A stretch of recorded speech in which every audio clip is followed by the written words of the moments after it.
emotion mystery pulls it off splendidly. It's one of the strongest single episodes of television I've seen in ages. The show's creators didn't quite manage to pull off the same trick with Robbie Valentino, though.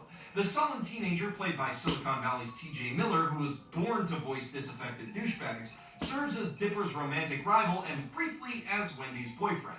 Robbie certainly makes it easy to hate him. He's a total jerk most of the time, he has a tendency to lash out violently, and he's a bully toward Dipper. But unlike the rest of the villains, his actions are a little inexplicable. He's clearly insecure about himself and his relationship with Wendy, but I don't think I've ever met someone insecure enough to challenge a 12-year-old boy literally half their size to a fight over their girlfriend.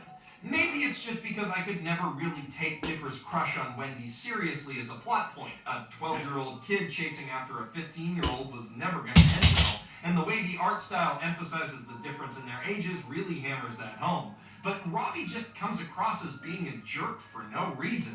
And it doesn't help that when he gets in a fight with Wendy, the totally unnecessary solution he comes up with makes him seem like a manipulative monster.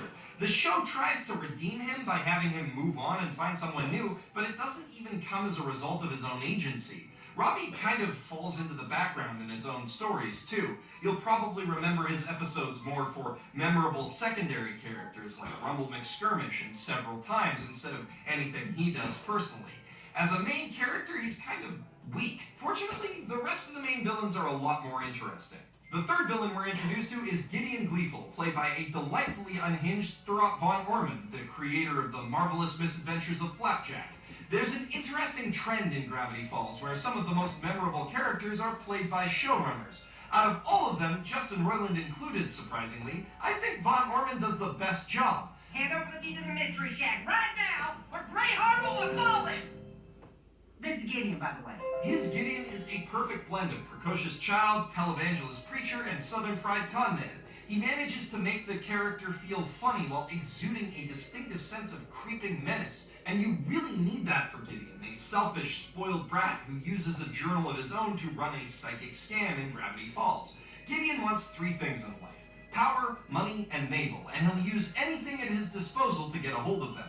In his first appearance, he tries to bribe and pressure Mabel into being his girlfriend, and he only gets more desperate from there on out. He's a total creep, but he's a charming creep. Gideon has an overpowering, chubby-faced cuteness that he uses to weasel his way out of trouble, as well as a scary level of charisma that makes it easy for him to convince others to follow his lead. He's like a cross between Pat Robertson and your bratty cousin who always gets his way. Gideon is a great antagonist because he embodies and amplifies all of the flaws of the Pines family. Like Mabel, he's in love with the idea of being in love, but he also has no sense of self-awareness or boundaries. Like Dipper, he's dangerously obsessed with the secrets of Gravity Falls, but for him, it's motivated by personal gain. Like Stan, he's a con artist, but he'd sell his own family to make a buck. With his scheming, Gideon can pose a credible threat to the Pines, and his manipulative nature explains how he can keep coming back. But he also challenges their growth as characters. In order to beat him, they have to be better than him. Gideon